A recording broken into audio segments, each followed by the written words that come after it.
কথায় কথায় ইস্তিগফার পাঠ করে। যুবক অবাক বিস্ময়ে মুসাফিরের দিকে তাকিয়ে আছে। ইমাম আহমদ ইবনে হাম্বল তার দিকে তাকিয়ে আছে। আহমদ ইবনে হাম্বল নিজের পরিচয় লুকিয়ে রেখেছেন। যুবককে ডাক দিয়ে বলে, আল্লাহর বান্দা, কথায় কথায় আস্তাগফিরুল্লাহ আস্তাগফিরুল্লাহ তুমি কেন পাঠ করো? যুবক বলে, উপতিক শোনাম, আস্তাগফিরুল্লাহ আস্তাগফিরুল্লাহ আমার জবানে প্রতিনিয়ত চালু করার কারণে আল্লাহ তাআলা আমাকে এত উচ্চ মাকাম দান করেছেন। আল্লাহ আমাকে মুস্তাজাব ও দাওয়া বানিয়ে দিয়েছেন। তুমি আমাকে ছোট্ট একটা দোকানদার মনে করতে পারো, কিন্তু আমার জবানের অনেক দাম আছে। এই জবান দিয়ে আল্লাহর কাছে আমি যা চাই সাথে সাথে আল্লাহ পাক তা কবুল করে নেন। আল্লাহর ওলি ইমাম আহমদ ইবনে হাম্বল বড় অবাক হয়ে গেলেন। একটা দোকানদার, যেখানে দোকানদারেরা মিথ্যা কথা বলেন, মানুষকে ওজনে কম দেন, খাদ্যে ভেজাল দেন, 2 নাম্বার জিনিসকে 1 নাম্বার জিনিস বলে বিক্রি করে। কথা ঠিক কিনা বলেন? কাস্টমারকে ধোকা দেয় না ব্যবসায়ীরা? বেশিরভাগ ব্যবসায়ীরাই ধোকা দেয়।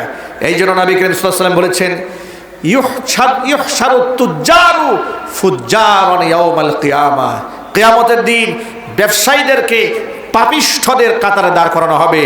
ইল্লা মানিত্তাকা ওয়া সাদ্দাকা, তবে যে ব্যবসায়ীরা সত্য কথা বলেছে, তাকওয়া অবলম্বন করেছে, তাদের কথা ভিন্ন, তাদের বিরাট মর্যাদা। কত মর্যাদা? আত-তাজিরুস সাদুকুল আমিন মা'আন নাবিয়্যিন ওয়াস সিদ্দিকিন ওয়াস শুহাদা। কিয়ামতের দিন আমানতদার, ন্যায় নিষ্ঠাবান, সত্যবাদী ব্যবসায়ীর হাসর হবে নবীদের সাথে। চিৎকার দেখুন সুবহানাল্লাহ। শহীদদের সাথে আল্লাহ তাআলা সত্যবাদী আমানতদার ব্যবসায়ীদের হাসর নসিব করায় দেবেন। আল্লাহ তাআলা আমার ব্যবসায়ী ভাইদেরকে সততার সাথে ব্যবসা বাণিজ্য পরিচালনা করার তৌফিক দান করেন। যুবকের এই বিস্ময়কর আমল দেখে আহমদ ইবনে হাম্বল বড় অবাক হয়ে গেলেন। যুবক বলে, অপথিক, তবে আমার মনে একটা কষ্ট আছে। আহমদ ইবনে হাম্বল বলছেন, কিসের কষ্ট? যে আমার আল্লাহ আমার সকল দোয়া কবুল করে নিয়েছেন, কিন্তু একটা দোয়া কেন যেন এখনো পর্যন্ত আল্লাহ কবুল করেন নাই। আহমদ ইবনে হাম্বল জিজ্ঞেস করেন, কোন দোয়া কবুল হয় নাই? যুবক বললাম, আমি আল্লাহর কাছে দোয়া করেছিলাম, রব্বুল আলামিন এই জগতের শ্রেষ্ঠ মুহাদ্দিস, শ্রেষ্ঠতম ফকিহ, শ্রেষ্ঠতম আলেম ইমাম আহমদ ইবনে হাম্বলকে যেন জীবনে একটা বারের জন্য আমি দেখতে পারি, আর যেদিন আমি তার সাক্ষাৎ পাবো আমি তার কপাল ধরে একখানা চুমা খাবো। এই দোয়াটা আল্লাহ কবুল করেন না, এছাড়া সব দোয়া কবুল হয়েছে। ইমাম আহমদ ইবনে হাম্বল সব শোনেন, এখন আর নিজেকে লুকিয়ে রাখতে পারলেন না। যুবকের কাছে পরিচয় ব্যক্ত করলেন, ও যুবক, আল্লাহ তোমার এই দোয়া বিফলে দেন নাই। আল্লাহর কাছে তুমি যেই দোয়া করেছিলে, যে জগতের শ্রেষ্ঠতম মুহাদ্দিস ফকিহ ইমাম আহমদ ইবনে হাম্বলের তুমি সাক্ষাৎ চাও, আল্লাহর কাছে দোয়া এমন ভাবে কবুল হয়েছে, স্বয়ং আল্লাহ পাক ইমাম আহমদ ইবনে হাম্বলকে তোমার রুটির দোকানে পাঠিয়ে দিয়েছে। যুবক আহমদ ইবনে হাম্বলের সাথে মুআনাকা করলেন, আহমদ ইবনে হাম্বলের কপাল ধরে চুম্বন করলেন। জোরে কোন আল্লাহু আকবার। ভাইরা, আল্লাহর ওলিরা এভাবে নিজেকে আড়াল রাখতে পছন্দ করতেন। আমি আমার সকল ভাইদেরকে বলছি, ভাইরা, আমাদেরকে নিরহংকার হয়ে যেতে হবে, কারণ আমরা আল্লাহ পাকের গোলাম। আমরা কার গোলাম? কোরআন মাজিদের সূরা ফুরকানে আল্লাহ বলছেন, ওয়া ইবাদুর রাহমানিল্লাযীনা ইয়ামশুনা আলাল আরদি হাওনা। দয়াময় আল্লাহ পাকের বান্দা যারা জমিনের মধ্যে যখন তারা চলে, ইয়ামশুনা আলাল আরদি হাওনা, অত্যন্ত বিনয়ের সাথে যারা চলে। ওয়া ইযা খাতাবাহুমুল জাহিলুনা, মূর্খরা যখন তর্কের খাতিরে তাদেরকে সম্বোধন করে বাজে কোনো কথা বলে, তখন তারা বিতর্কে জড়িয়ে পরিবেশ নষ্ট করে না। কালু সালামা, শান্তিময় কথা বলে তারা সেখান থেকে বিদায় হয়ে যায়। জোরে বলেন সুবহানাল্লাহ। আমার সামনে যে সমস্ত ভাইরা বসে আছেন, পর্দার অন্তরে মা এবং বোনেরা বসে আছেন, কসম আল্লাহ, নিজেকে কখনো বড় মনে করবেন না, সব সময় নিজেকে ছোট মনে করবেন। মান তাওয়াদা লিল্লাহি রাফাহুল্লাহ, যে ব্যক্তি আল্লাহর জন্য বিনয়াবনত চিত্ত হয়, আল্লাহ পাক ওই বান্দাকে উপরে উঠায় দেয়। নিজেকে যে বড় মনে করে, আল্লাহ পাক তাকে লাঞ্ছিত অপমানিত করেন। আর যে ব্যক্তি বিনয় হয়, আল্লাহ পাক তাকে বড় বানায় দেন।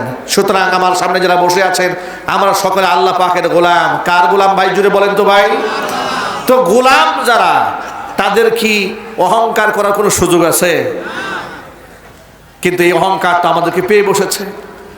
অহংকার আমাদের এমনভাবে পেয়ে বসেছে যে আমরা নিজেকে শ্রেষ্ঠ মনে করি, অন্যকে আমরা জাহান্নামী নিকৃষ্ট মনে করি। এই মনোভাব থেকে বের হয়ে আসতে হবে। আল্লাহ যেন আমাদের তৌফিক দান করেন। একটু জোর আওয়াজ করেন আল্লাহুম্মা আমিন। 2, 4, 5 দিন তাহাজ্জুদের নামাজ পড়ে নিজেকে আল্লাহর ওলি মনে মনে ফিল করার কোনো দরকার নাই। নতুন নতুন 5 ওয়াক্ত নামাজি হয়েছেন, আর বেনামাজি যারা আছে সবগুলাকে জাহান্নামী মনে করছেন। কোনো প্রয়োজন নাই এগুলো ভাবার। হাজারো নামাজ পড়ে, হাজারো রুকু করে, হাজারো সেজদা দিয়া সব সময় রবের সামনে এরকম ভয় রাখতে হবে যে আমার চেয়ে খারাপ মানুষ এই পৃথিবীতে আর নাই।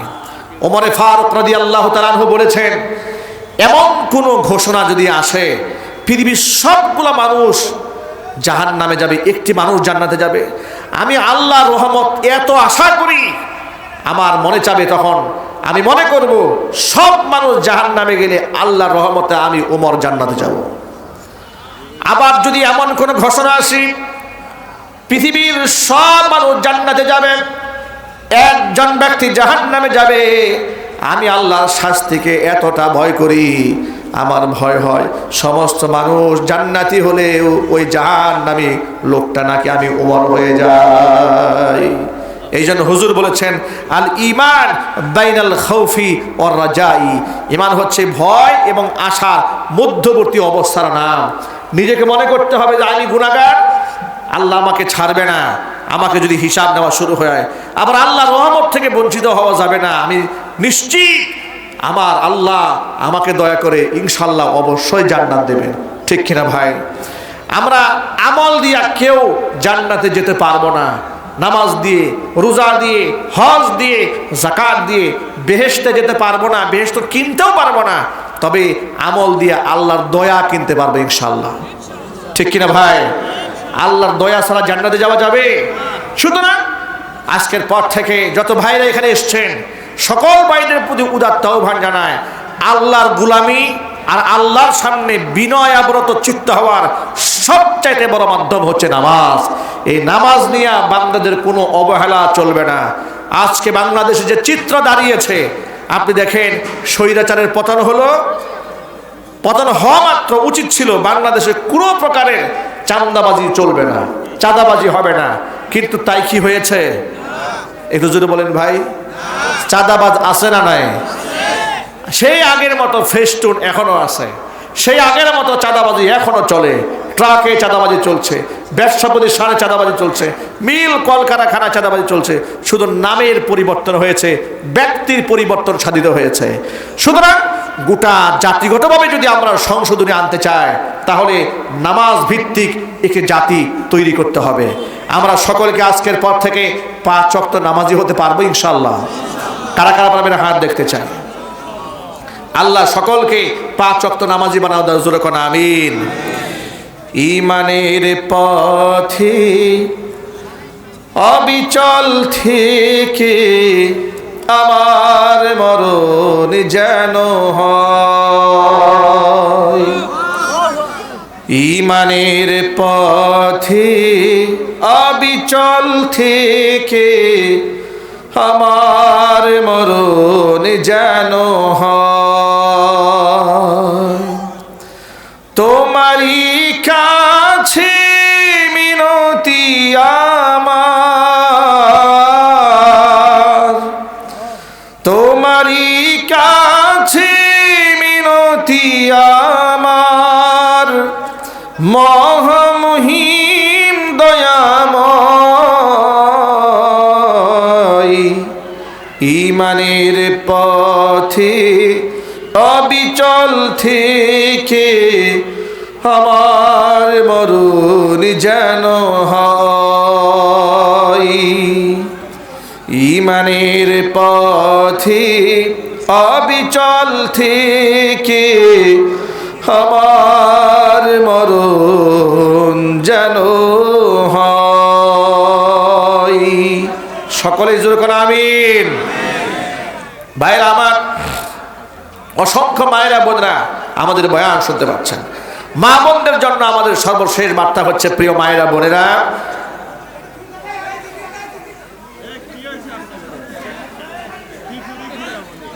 এই খাবারে তো পুরো ওয়াজ নষ্ট করে দিচ্ছে। কি করে খাবারে? হ্যাঁ, কি খাওয়া দাওয়া হচ্ছে? নাড়াচাড়া চলতেছে, নাড়াচাড়ায় এত আওয়াজ। তা খাওয়ার সময় তো এলাকায় থাকা যাবে না গরমে। আহারে আল্লাহ হেদায়েত দান করে। চা দিয়ে তো ভাই,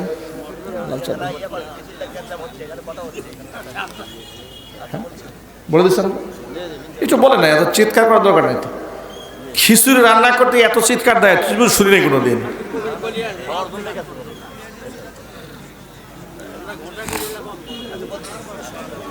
খিচুড়ি তো আমাদের মেজর কোনো সাবজেক্ট নয়, কি বলেন ভাই? খিচুড়ি কি মেইন আজকের, নাকি মেইন আকর্ষণ খিচুড়ি?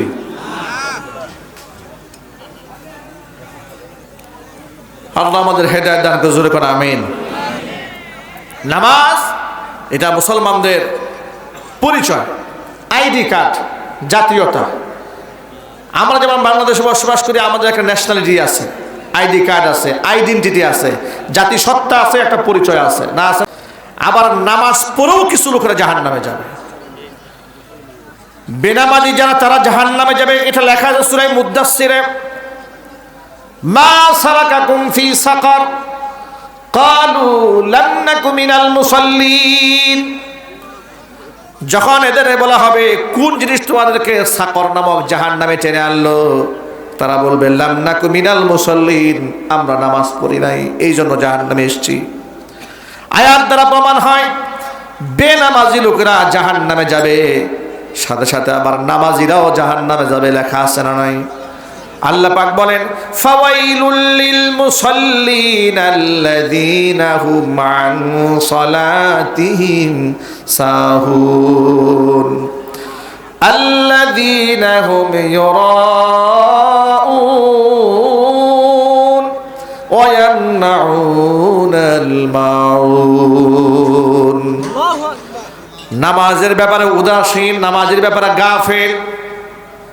নামাজ পড়ে তো হেয়ালি বলার সাথে পড়ে, আবার যতটুকুন পড়ে এটা মানুষের জন্য পড়ে, এটা আল্লাহর জন্য পড়ে না। আজকে সমাজ প্রেক্ষাপটে দুই একটা বাস্তব কথা না বললেই হয় না। কিছু লোকেরা আলেমদেরকে ধর্ম ব্যবসায়ী বলে গালি দিচ্ছে, কথা ঠিক কিনা বলেন? আলেমদেরকে বলে আলেমরা নাকি ধর্ম ব্যবসায়ী। আমরা ওই সমস্ত ভাইদেরকে বলি যারা ধর্ম দিয়া ব্যক্তি জীবন সাজিয়েছে, সামাজিক জীবন সাজিয়েছে, গোটা জিন্দিগি ধর্মের জন্য কোরবান যারা করে দিয়েছে, আল্লাহর কসম তারা ধর্ম ব্যবসায়ী নয়। ধর্ম ব্যবসায়ী তারা সারা জীবন নামাজ নাই, রোজা নাই, আল্লাহ পরকালের চিন্তা নাই। নির্বাচন আসলে মাথার মধ্যে টুপি দিয়া মসজিদে গিয়া যারা ভোট চায়, তারাই হচ্ছে সমাজের নিকৃষ্ট ধর্ম ব্যবসায়ী। এই শ্রেণীর লোকেরা আলেম ওলামাদেরকে বলে ধর্ম ব্যবসায়ী। নাউজুবিল্লাহ পড়েন। নির্বাচন আসলে দেখবেন গাড়ি ভরে ভরে শাহজালাল ইয়ামানী রহমাতুল্লাহি আল মাজারে সিলেটের উদ্দেশ্যে রওনা হয়েছে। উদ্দেশ্য নাকি? উদ্দেশ্য হচ্ছে মানুষকে একটু ধোঁকা দেওয়া। কারণ এই বাংলাদেশে অসংখ্য মাজারপন্থী লোক আছে না নাই? আরো জোরে বলতে হবে, আছে না নাই? কয়েকদিন আগে আমি শুনেছি এক বক্তা আলাউদ্দিন জিহাদি, উনি বলতেছে স্বৈরাচারী শেখ হাসিনা নাকি সুন্নি ছিল। কেমনে বলে দেখেন, আবার যুক্তি দিয়ে বলে কেমনে? নির্বাচনের আগে তারা মাজারে যাইতো, এর দ্বারা প্রমাণ হয় এরা সুন্নি। নাউজুবিল্লাহ জুড়ে বলেন। ভণ্ড গিয়াসউদ্দিন তাহেরি, এই দেশের হক্কানি আলেম উলামারা যখন জেল খেটেছে, জরিমানা দিয়েছে, নির্যাতিত হয়েছে, তাদেরকে নিয়ে খুব কটাক্ষ করে কথা বলেছে। হাত্তাকে এক মাহফিলে বলেছে যে ওদের তো আল্লাহর ওলিদের সাথে সম্পর্ক নাই, এই জন্য ওদের জীবনে এত বিপদ, আর আমাদের ওলির সাথে সম্পর্ক, এই জন্য বিপদ আপদ আমাদের আসে না। নাউজুবিল্লাহ জোরে বলেন। কিন্তু দেখেন স্বৈরাচার বিদায় হওয়ার পরে ওর বিরুদ্ধে একাধিক মামলা হয়ে গেছে, পুলিশ এখন দৌড়াচ্ছে, এখন তার উপর কিছুটা বিপদ আসছে। আমার প্রশ্ন হলো, তাহলে স্বৈরাচারের আমলে তোমার ওলির সাথে সম্পর্ক ছিল, স্বৈরাচারীও নাই, তোমার ওলিও নাই। কথা বলেন ভাই। এর দ্বারা খুব স্পষ্ট প্রমাণ হয় তোমার কোন ওলির সাথে সম্পর্ক ভালো ছিল। তোমার সেই ওলি হচ্ছে সেই ওলি যিনি 57 জন সেনা অফিসারকে ঠান্ডা মাথায় খুন করেছে। তোমার ওলি হচ্ছে সেই ওলি শাপলা চত্বরে নিরীহ ঘুমন্ত তাজ বলে নিষ্পাপ বাচ্চাদেরকে পাখির মতো গুলি করে যার নেতৃত্বে হত্যা করা হয়েছে। তোমার ওলি হচ্ছে সেই ওলি জুলাই আগস্টের বিপ্লবে যার নেতৃত্বে 2500 ছাত্রকে খুন করা হয়েছে, জীবন্ত মানুষদেরকে পুড়িয়ে হত্যা করা হয়েছে, অসংখ্য মানুষকে গুম করা হয়েছে, অসংখ্য আলেম উলামাকে শহীদি কাফেলায় শামিল করে দেওয়া হয়েছে, উপমহাদেশের শ্রেষ্ঠতম মুফতি, শ্রেষ্ঠতম মুহাদ্দিসদেরকে জেলখানায় বছরের পর বছর কারারুদ্ধ করে রেখে দিয়েছে। এমনকি গোটা ওয়ার্ল্ড খ্যাত, বিশ্বখ্যাত আল্লাহর ওলি, তাফসীর জগতের সম্রাট, দাঈ ইলাল্লাহ শহীদ আল্লামা দেলওয়ার হোসেন সাঈদী রহমাতুল্লাহি আলাইহিকে মিথ্যা মামলা দিয়ে 13টি বছর জেলখানা আটকায় রেখে চিকিৎসার নামে তাকে কারাগার থেকে বের করে হসপিটালে এনে বিষ প্রয়োগ করে যে ওলি ঠান্ডা মাথায় খুন করেছে। কথা বলতে হবে ঠিক কিনা? সেই ওলির সাথে তাদের খুব পীড়িত ছিল। আমি এবার আপনাদেরকে বলতে চাই, এই সমস্ত খুনিদের বিচার এই মাটিতে হতে হবে। এটা আপনারা চান না? আপনি কে কোন দলের রাজনীতি করেন আমি জানতে চাই না, জানার প্রয়োজন মনে করি না। দেশের একজন নাগরিক হিসেবে, একজন আলিম হিসেবে, দাঈ আল্লাহ হিসেবে আমি এই দেশের সমস্ত খুনিদের বিচার দেখতে চাই। আমার সাথে আপনারা কি একমত আছেন? কারা কারা একমত আছেন? দু হাত দেখি আমি। কারা কারা একমত আছেন?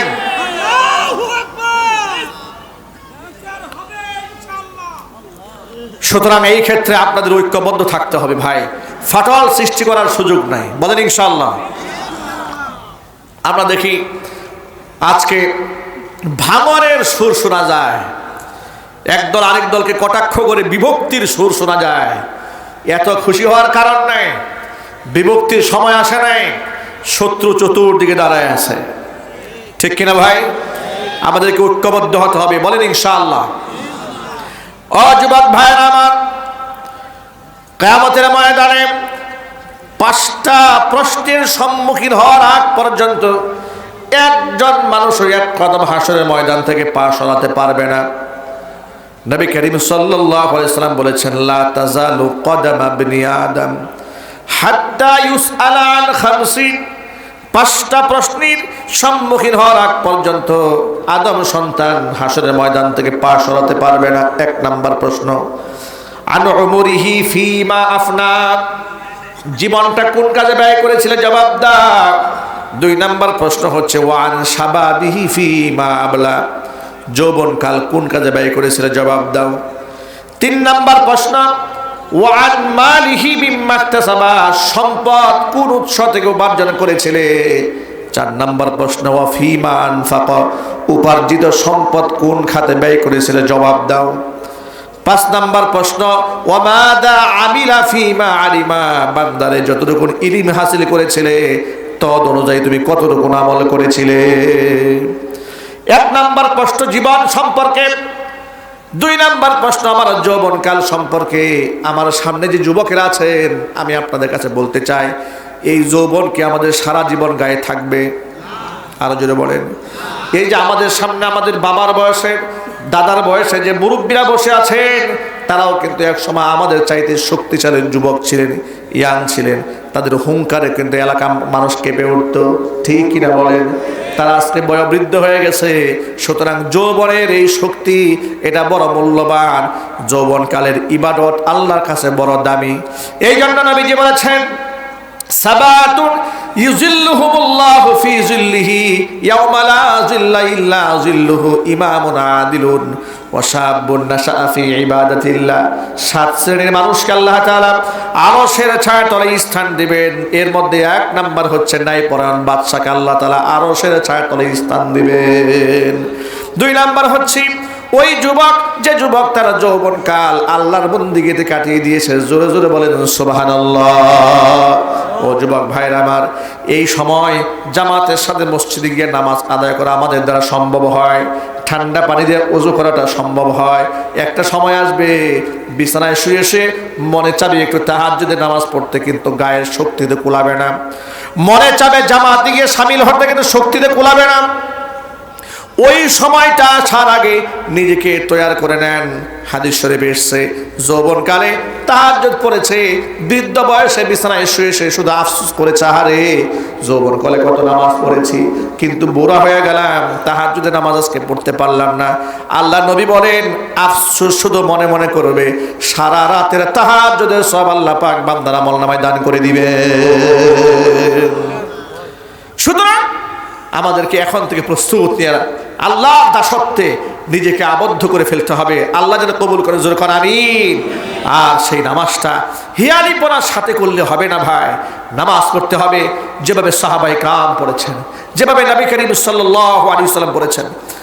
আব্বাদ ইবনে বিশির রাদিয়াল্লাহু তাআলা আনহু জিহাদের ময়দানে নবীজি সাহাবীদের 2 জন সাহাবীকে দায়িত্ব দিলেন সাহাবায়ে কেরামের কাফেলাকে রাতের বেলায় পাহারাদারি করার জন্য। আব্বাদ ইবনে বিশির রাতের প্রথম অংশের দায়িত্ব নিলেন। দাঁড়িয়ে আছেন রাতের বেলায়, মনে মনে ভাবলেন, দাঁড়িয়েই যেহেতু আসি, শুধু শুধু সময়টা নষ্ট করে লাভ নাই, অবসর সময়টা নামাজের মধ্যে কাটায়া দেই। আব্বাদ ইবনে বিশির নামাজে দাঁড়িয়ে গেলেন, নফল নামাজ। নামাজের মধ্যে সূরা আর রহমান তিলাওয়াত করতেছিলেন। দূর থেকে কাফের মানুষ না অন্য কিছু, এটা শনাক্ত করার জন্য দূর থেকে তীর মেরে দিয়েছে। একটা তীর এসে হাতের মধ্যে বিদ্ধ হইয়া এক পাশ থেকে বের হয়ে আরেক পাশ থেকে ঢুকে এক পাশ থেকে বের হয়ে গেছে। নামাজ ছাড় দিলেন না। দ্বিতীয় আর একটা তীর এসেছি, এবারও তিনি নামাজ বন্ধ করলেন না। এবার নামাজ একেবারে কোনো মতে শেষ করে সাথী সঙ্গীদেরকে ঘুম থেকে জাগালেন। নবীজি সাল্লাল্লাহু আলাইহি সাল্লাম আব্বাদ ইবনে বিশিরের রক্তাক্ত অবস্থা দেখে বললেন, আব্বা তোমার এই অবস্থা কেন? হযরত আব্বাদ ইবনে বিশির বলেন, নবীজি নামাজে যখন দাঁড়িয়েছিলাম এমন সময় সূরা আর রহমান তিলাওয়াত করতেছিলাম, এত মজা পাচ্ছিলাম নামাজের মধ্যে, আর রহমান তিলাওয়াত করে এত মজা পাচ্ছিলাম, তীর যখন গায়ের মধ্যে একটা বিদ্ধ হয়েছে টের পায় নাই, আরেকটা তীর আসছে গুরুত্ব দিলাম না। কিন্তু আবার মনে মনে ভাবলাম, এই মুহূর্তে নামাজ শেষ করে যদি আমি সাহাবীদেরকে ডাক না দেই, নবীজিকে যদি ডেকে না উঠায়, তাহলে কাফেররা আমার নবীর উপর আক্রমণ করবে, সাহাবায়ে কেরাম আক্রান্ত হয়ে যাবে, নবীজি আক্রান্ত হয়ে যাবে। এই কথা মাথার মধ্যে যদি না আসতো, আল্লাহর কসম করে বলি শহীদ হয়ে গেলেও নামাজ ছেড়ে দিতাম না। নামাজ খুশু খুজুর সাথে নামাজ আদায় করব, বলেন ইনশাআল্লাহ। কোরআন বলেছি, قد أفلح المؤمنون الذين هم في صلاتهم خاشعون والذين هم عن اللغو معرضون। সফল কামই সমস্ত মুমিন। আর আমাদের নামাজের মধ্যে দাঁড়িয়ে দুনিয়াবি যত চিন্তা আছে, যত ফাহিশা কথাবার্তা আছে, সব আমাদের মনে আসে। কথা ঠিক কিনা বলেন? এই ক্ষেত্রে আমি একটা আমল আমি আমার সকল ভাইদের সামনে শেয়ার করতে চাই, এটা মনে রাখবেন ইনশাআল্লাহ, বলেন ইনশাআল্লাহ। নামাজে মনকে স্থির রাখার সবচেয়ে বড় আমল হচ্ছে চোখের হেফাজত করতে হবে। কিসের হেফাজত? চোখের হেফাজত। মনে রাখবেন, শুধু লজ্জাস্থানের জিনাকেই জিনা বলা হয় নাই, লজ্জাস্থানের ব্যভিচারটাকেই ব্যভিচার বলা হয়নি। হাদিস শরীফে এসেছে, বুখারীতে এসেছে, ওয়াল আইনানি জিনাহুমা নাজরু ওয়াল উযুনানি জিনাহুমা ইস্তিমা। আল্লাহ নবী বলেন, এই 2 চোখেরও ব্যভিচার আছে। পর পুরুষের দিকে কিংবা পর নারীর দিকে কামুক দৃষ্টিতে কোনো ব্যক্তি যদি তাকায়, এটা হচ্ছে চোখের জিনা। পরপুরুষের সাথে কথোপকথন করেছে, কানের জিনা। এখানে অনেক যুবকের আছেন, এই ফেতনার মধ্যে বর্তমান জমানার অধিকাংশ ছেলে মেয়েরা জড়িয়ে পড়েছে অবৈধ প্রেম ভালোবাসা রিলেশনশিপ। ঠিক কিনা বলেন? জিনা ব্যভিচার করে, নাম দিয়েছে প্রেম ভালোবাসা। নাউযুবিল্লাহি মিন যালিক। আল্লাহর কসম করে বলি, এটাকে প্রেম ভালোবাসা বলে না, এটা বলা হয় ব্যভিচার। নবী করিম সাল্লাল্লাহু আলাইহি ওয়াসাল্লাম বলেছেন, মিরাজ রজনীতে আমি বিরাট বড় একটা চুলার ভেতরে অসংখ্য উলঙ্গ নারী পুরুষকে দেখেছি, জ্বালিয়ে পুড়িয়ে ছাই বানায় দেওয়া হচ্ছে। আগুনটা এতটা ভয়াবহ ছিল, যখন নিচ থেকে আগুন উপরে উঠে লাশগুলা, মানুষগুলা একেবারে বলকাতে বলকাতে উপরে চলে যায়, আবার নিচে চলে আসে, আবার উপরে যায়, আবার নিচে আসে। আমি জিব্রাইল আমিনকে জিজ্ঞেস করলাম, জিব্রাইল এরা কারা? জিব্রাইল জবাব দিয়ে বলছে, নবীজি এরা হচ্ছে আপনার উম্মতের ওই সমস্ত নারী এবং পুরুষেরা যারা বিবাহ বহির্ভূত অবৈধ যৌন মিলন করেছে। আজকে কয়জন নারীর সতীত্ব আছে, কয়জন পুরুষের সতীত্ব আছে? নিজের স্ত্রী রেখে অসংখ্য স্বামীরা পরকীয়ার মধ্যে জড়িয়ে যাচ্ছে, আবার অসংখ্য স্ত্রীরা নিজের স্বামীকে রেখে পরপুরুষের সাথে পরকীয়ায় জড়িয়ে যাচ্ছে। সংসারগুলো ভেঙে টুকরা টুকরা হয়ে যাচ্ছে। আল্লাহ আযাবের ভয় নাই, জাহান্নামের আগুনের ভয় নাই। আল্লাহ নবী সাল্লাল্লাহু আলাইহি ওয়াসাল্লাম সাহাবীদের মধ্যে একটা গল্প শেয়ার করলেন। হুজুর বললেন, সালাসাতু নাফারিন মিম্মান কানা ক্বাবলাকুম হাত্তা আওয়াহুমুল মাবিতু ইলা গারিন। ও সাহাবীরা, তোমরা এই দুনিয়াতে আসার আগে বনি ইসরাইল সম্প্রদায়ের 3 জন ব্যক্তি দূর সফরে কোথাও ঘর থেকে বের হয়েছিল। সারা দিন তারা পথ চলেছি, চলতে চলতে ক্লান্ত হইয়া সন্ধ্যা যখন ঘনায় এলো, মনে মনে ভাবলেন রাতের বেলায় পথ চলা নিরাপদ হবে না, কোনো মতে রাতটা যদি কোথাও কাটিয়ে দিতে পারতাম তাহলে ভালো হতো, সকালবেলা সফর শুরু করতাম। 3 জন ব্যক্তি পাহাড়ের গুহার মধ্যে গিয়ে আশ্রয় নিয়েছে। রাতের বেলায় প্রচন্ড ঝড় হয়েছে, পাহাড়ের উপর থেকে বিরাট একটা পাথরের টুকরা গড়াতে গড়াতে এসে গর্তের মুখটার মধ্যে এসে আটকায় গেছে। গর্তের মুখের মধ্যে আটকায় যাওয়ার পরে 3 জন ব্যক্তি গর্তের মধ্যে বন্দী হয়ে গেল। আপনারা বলেন, যেখানে তারা আটকা পড়েছে তারা নিশ্চিত ছিলেন এই জায়গায় যদি আমরা মরে পচে গলে হাড্ডি সার হয়ে যায়, দুনিয়াবাসী কেউ টেরও পাবে না। এমনকি যদি আমরা চিৎকার চেঁচামেচিও করি আমাদের কেউ সাহায্য করতে পারবে না। কিন্তু যেখানে কেউ সাহায্য করতে পারেন না সেখানে একজন সাহায্য করতে পারেন, তিনি কে? যেখানে কেউ চিৎকার শুনে না সেখানে কে শুনতে পান? 3 জন ব্যক্তি ইমানদার ছিলেন, মনে মনে ভাবলেন আজকে আমরা রবের কাছে জীবনের শ্রেষ্ঠ ইবাদতের বিনিময়ে সাহায্য প্রার্থনা করব, নিশ্চয় আমাদের মনিব আমাদের দিকে মুখ ফিরাই নেবেন না। প্রথম ব্যক্তি আল্লাহর কাছে হাত তুলছেন, রব্বুল আলামিন আমার ঘরে বৃদ্ধা মা আছে, বৃদ্ধ বাবা আছে, আমার বাবা মার মুখে খাবার তুলে না দেওয়া পর্যন্ত আমি সন্তানদের মুখে খাবার দিই না। এটাই ছিল আমার দৈনন্দিন রুটিন। একদিন রাতের বেলায় বাড়ি ফিরে গিয়ে দেখি আমার বৃদ্ধা মা ঘুমায় পড়েছে, বাবা ঘুমিয়ে পড়েছি, সন্তানেরা তখনও জেগে আছে। ক্ষুধার যন্ত্রণা তারা ছটফট ছটফট করছিল। তারা বলল, আব্বা যান সব সময় দাদা দাদির মুখে আগে খাবার তুলে দেন, অন্তত পক্ষে আজকে আমাদের আগে খাবার দিন। তারা যেহেতু ঘুমায় গেছে, কিন্তু আমি নাছরবান্দা বাবা মার শিওরে খাবার নিয়ে সারা রাত দাঁড়িয়ে থাকলাম, সন্তানদের মুখে আমি খাবার তুলে দেই নাই। সকালবেলা বাবা মার ঘুম ভাঙার পরে বাবা মার মুখে আমি আগে খাবার তুলে দিয়েছি, এরপরে সন্তানদের খাবার দিয়েছি। রব্বুল আলামিন, আমি যে আমার বাপ মাকে এত বড় প্রাধান্যের তালিকার মধ্যে রেখেছি, এটা যদি একমাত্র তোমার খুশির জন্য করে থাকি, মেহেরবানি করে আজকের বিপদ থেকে আল্লাহ তুমি আমাদেরকে উদ্ধার করে নাও। নবীজি সাল্লাল্লাহু আলাইহি ওয়াসাল্লাম বললেন, বান্দা দোয়া করতে দেরি হয়েছে, আল্লাহ পাক কবুল করে দেরি করেন নাই। সাথে সাথে বিরাট আকৃতির পাথরটাকে কিঞ্চিত পরিমাণ আল্লাহ পাক দূরে সরিয়ে দিলেন। জোরে কোন সুবহানাল্লাহ। ক্ষমতা আল্লাহর আছে না নাই? আরো জোরে বলতে হবে। কিঞ্চিত পরিমাণ দূরে সরিয়ে নেওয়া হলো। এরপরে দ্বিতীয় ব্যক্তি আল্লাহর কাছে হাত তুলেছে রব্বুল আলামিন, আমার এক সুন্দরী চাচাতো বোন ছিল, আমি তার প্রেমাসক্ত ছিলাম, বহুবার তাকে কুপ্রস্তাব দিয়েছি, রাজি হয় নাই, এলাকার মধ্যে দুর্ভিক্ষ দেখা দিল, আমার সেই বোনটি আমার কাছে সাহায্যের জন্য হাত বাড়ালো, আমি তখন বললাম অবশ্যই সাহায্য করব, কন্ডিশন আছে। যে প্রস্তাবে রাজি হও নাই, ওই প্রস্তাবে রাজি হয়ে গেলে 100 স্বর্ণ মুদ্রা দেব। বোনটি নিজের পরিবারের সদস্যদের মানুষের জীবন বাঁচাবার জন্য আমার কুপ্রস্তাবে রাজি হয়ে গেল, 100 স্বর্ণ মুদ্রা দিয়ে দিলাম।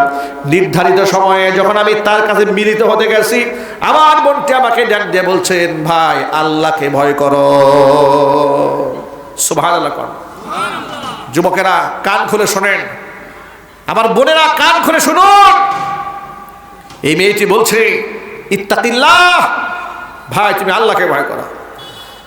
যখনই আমাকে বলল আল্লাহকে ভয় করো, রব্বুল আলামিন পৃথিবীর কেউ দেখে না দৃশ্য একমাত্র তুমি দেখেছো, তোমার ভয়ে আমি সেখান থেকে সাথে সাথে বের হয়ে আসলাম। যদি একমাত্র তোমার ভয়ে ওই দিন আমি অপকর্ম থেকে বের হয়ে আসতে পারি, আল্লাহ তোমার কাছে সাহায্য প্রার্থনা করছি, মেহেরবানি করে আজকের বিপদ থেকে তুমি আমাদেরকে উদ্ধার করে নাও।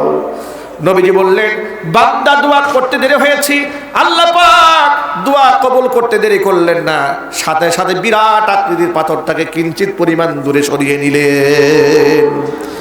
যতটুকু সরেছে এখনো বের হওয়া সম্ভব নয়, তবে হ্যাঁ এতটুকু ফাঁকা হয়েছে, এখন আলো বাতাস ঢুকতে শুরু করেছে, অক্সিজেন পাস হচ্ছে। তারা আশান্বিত হলেন, নিশ্চয়ই আমাদের রব আমাদেরকে এখানে না খাইয়ে মারবেন না। বাকি আছে কয়জন? একজন বাকি আছে। আল্লাহকে ডেকে বলছে রব্বুল আলামিন, আমার বাড়িতে দিনমজুরেরা কাজ করেছে, সকলকে পারিশ্রমিক দিয়ে বিদায় করেছি, একজন ব্যক্তি পারিশ্রমিক না নিয়ে চলে গেল। তাকে বহু খোঁজাখুঁজি করার পরে আমি তাকে পেলাম না, গরিবের টাকা নিয়ে আমি বড় পেরেশান হয়ে গেলাম। সেই টাকা আমি কেমনে কি করব? ওই টাকা দিয়ে ব্যক্তির নামে ছাগল কিনেছি, বাচ্চা হয়েছে, গাভী কিনেছি, বাচ্চা হয়েছে, উট কিনেছি। লম্বা সময় অতিক্রান্ত হওয়ার পর লোকটা একদিন আমার বাড়িতে এসে বলল, ভাইজান আপনার কাছে আমার কিছু পাওনা টাকা ছিল, টাকাগুলো দিয়ে দেন। আমি তখন তাকে বললাম যে মরুভূমির দিকে থাকাও, যতগুলো ভেড়া বকরি দুম্বা উট দেখা যায় সব তোমার কামাই করা নিয়ে যাও। লোকটাও অবাক বিশ্ব আমাকে বলল, আতাস্তাহজিউবি, আপনি কি আমার সাথে ঠাট্টা মস্কার করেন নাকি? আমি পাবো সামান্য কয়েকটা টাকা আর আপনি এতগুলো উট দেখাই দিচ্ছেন। আল্লাহর বান্দা বলছে রব্বুল আলামিন, আমি তখন বান্দাকে বললাম, এগুলা তোমার টাকা দিয়া তোমার নামে তিল তিল করে করেছি, একটাও আমার নয়, সবগুলাই তোমার নিয়ে যাও। সব নিয়ে গেল। আল্লাহ তাআলা, আমি যদি একমাত্র তোমার খুশির জন্য কাজটা করে থাকি, যেই বিপদ আজকে আমি পড়েছি, আয় আল্লাহ মেহেরবানি করে আজকে বিপদ থেকে আমাদেরকে উদ্ধার করে নাও। নবীজি বলেন, দোয়া কবুল করতে দেরি হয়েছে, আল্লাহ পাক দোয়া কবুল করতে দেরি করলেন না, সাথে সাথে বিরাট আকৃতির পাথরটাকে গর্তের মুখ থেকে সরাই দিয়ে 3 জন ব্যক্তির জন্য মুক্তির রাস্তা আল্লাহ খুলে দিয়েছে। সেই আল্লাহ এখনো আসে না নাই? আরো জোরে বলেন ভাই। সুতরাং বিপদে আপদে পড়লে সাহায্য চাবো কার কাছে? আল্লাহর কাছে। যুবকেরা নিজের যৌবনের হেফাজত করার দরকার আছে না নাই? হাদিস শরীফে এসছে, আমলনামা মিজানের পাল্লায় যখন দেওয়া হবে, খুলুকে হাসান, উত্তম চরিত্রটা পাল্লায় দেওয়ার সাথে সাথে মিজানের পাল্লা আল্লাহ ভারী বানায় দেবে। এটা অনেক দামি সম্পদ, অনেক দামি নিয়ামত। ছেলে বিবাহ করাবার সময়, মেয়ে বিবাহ দেওয়ার সময় ধার্মিকতার গুণটাকে সর্বাগ্রে প্রাধান্য দেবেন। ছেলে কত টাকা ইনকাম করে তা দেখার আগে খোঁজখবর নিবেন ছেলে নামাজ পড়ে কিনা, ঠিক কিনা বলেন? কখনো এই চিন্তা করবেন না ছেলে শিল্পপতি কিনা, কোটিপতি কিনা, দেখবেন না। শিল্পপতি মেয়ের জামাই দিয়ে আপনি করবেনটা কি? আপনার মেয়েকে বিছানায় রেখে সে আমোদ ফুর্তি করার জন্য কক্সবাজার অন্য মেয়ে কিনে চলে যাবে। কথা ঠিক কিনা যদি বলেন? ওই শিল্পপতি দিয়া আপনার মেয়ের কপালে সুখ আসবে না। যদি আপনার মেয়ের হাজবেন্ডটা নামাজি হয়, দিনদার হয়, আল্লাহওয়ালা হয়, প্রকৃত সুখ তার ফ্যামিলির মধ্যে আল্লাহ পাক তৈরি করে দেবেন। সুতরাং আসুন আমরা ধার্মিকতার গুণকে প্রাধান্য দিয়ে আল্লাহ যেন কবুল করেন। জোরে করে আমিন। অনুরূপভাবে আমি যুবক ভাইদেরকে বলছি, বিবাহ করার সময় দিনদারিতাকে সবার আগে প্রাধান্য দেবেন। সুন্দরী, শিল্পপতি, টাকাওয়ালা, বড় ক্যারিয়ার আছে, বিরাট বড় ব্যবসা আছে, এগুলো দেখার দরকার নেই। মেয়েটি দিনদার কিনা, আল্লাহওয়ালা কিনা, পরহেজগার কিনা, এটা যদি না হয় তাহলে আপনার ওই শিক্ষিতা বউ দিয়ে করবেনটা কি? যখন আপনি দেখবেন আপনি চলে গেছেন ডিউটিতে, আপনার বউ তাই বয়ফ্রেন্ডের সাথে আলাদা টাইম পাস করছে, ঠিক কিনা বলেন? সুখ সব শেষ হয়ে যাবে। সুতরাং আল্লাহ তাআলা আমাদের সতর্ক হওয়ার তৌফিক দান করেন। তৃতীয় নম্বর বক্তব্য হচ্ছে, বালা মুসিবতে যত ক্ষেত্রেই হোক না কেন সাহায্য চাবো একমাত্র কার কাছে? কোন মাজার কি? আমার একটা কিতাব রচনা করেছি রমজান কেন্দ্রিক, রমজানের মাসালা কেন্দ্রিক বইটা লিখেছি। বইটার পেছনে আমি কিছু জরুরতান আমল দিয়েছি, যাদের সন্তানাদি হয় না, নেক সন্তান পাওয়ার কিছু কোরআনে প্রেসক্রিপশন আছে, হাদিসে প্রেসক্রিপশন আছে। ওই আমলগুলা করলে আল্লাহ তাআলা তাকদিরে থাকলে নেক সন্তান দান করবেন। ব্যবসা বাণিজ্যে উন্নতি হয় না, হাদিসে কিছু দোয়া আছে। আপনি ঋণগ্রস্ত হয়ে পড়েছেন, কোনো মাজারে যাওয়ার দরকার নাই, কিছু দোয়া আছে, দোয়াগুলো পাঠ করলে আল্লাহ ঋণের বোঝা হালকা বানায় দেন। আখরি মোনাজাত হয়ে যাওয়ার পরে যদি আপনার সুযোগ হয়, আমাদের ড্রাইভার সাহেবের সাথে প্যান্ডেলের পাশে গাড়ি রাখা আছে, যোগাযোগ করে আপনারা কিতাবগুলো সংগ্রহ করতে পারবেন। আল্লাহ তাআলা উম্মতের হেদায়েতের জন্য কিতাবখানা কবুল করেন। চিৎকার দিয়ে এখন আল্লাহুম্মা আমিন। প্রিয় ভাইরা, আমরা মোনাজাতের দিকে এগিয়ে যাব ইনশাআল্লাহ। এর আগে যদি আপনারা মাদ্রাসার এবং এই আজকের যে আয়োজন, এই আয়োজনে আপনারা শামিল হতে চান, তাহলে মেহেরবানি করে আপনারা দানের মধ্যে কেউ শামিল হতে পারেন। আল্লাহ তাআলা ইতোপূর্বেও আপনারা দান করেছেন, আর যদি কেউ বাকি থেকে থাকেন ইনশাআল্লাহ আমরা আশা করছি ইনশাআল্লাহ আপনাদের দানগুলো আল্লাহ পাক কবুল করবেন। আমরা দোয়া করব ইনশাআল্লাহ। জি মাশাআল্লাহ, একজন 120 টাকা দান করেছে, আল্লাহ দানগুলো কবুল করেন। এই রুমাল দিয়ে দেন, রুমাল দেন, সবাই শামিল হয়ে যাবে ইনশাআল্লাহ। একটু